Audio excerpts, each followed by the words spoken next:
পড়াশোনা ফাঁকি দিয়ে পরীক্ষার খাতায় সিনেমার গল্প লেখার দিন শেষ। এবার সিলেবাস কমিটি নিজেরাই সেই কাণ্ড ঘটিয়ে বসলো।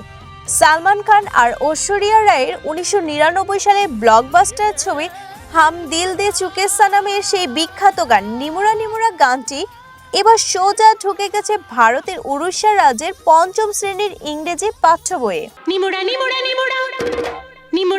ইংরেজি গ্রামার আর কবিতা শেখার বয়সে কচিকাচারা বই খুলে যখন দেখলো পুরো একটা অধ্যায় জুড়ে সঞ্জয় লীলা বানসালির হিন্দি গানের লিরিক জল করছে, তখন শিক্ষক আর অভিভাবকদের তো মাথা নষ্ট অবস্থা।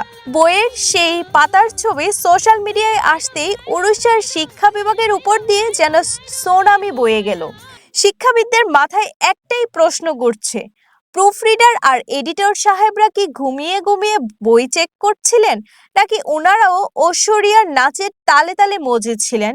এই কাণ্ড দেখে কংগ্রেস নেত্রী স্বয়ং বলেই ফেলছেন, শিক্ষার্থীরা পরীক্ষার খাতায় সিনেমার গল্প লিখে আসলে যে অবস্থা হয়, এবার সিলেবাস লেখকরা নিজেরাই সেটা করে বসেছেন। এইদিকে পুরো দেশ জুড়ে হাসাহাসি আর সমালোচনা চললেও উড়িষ্যার শিক্ষা বিভাগ আপাতত ইউ আর নট মোডে আছেন, এখনো কোনো বিবৃতি দেয়নি। বিথিরানী মণ্ডল, প্রাইম টিভি, ডেস্ক রিপোর্ট।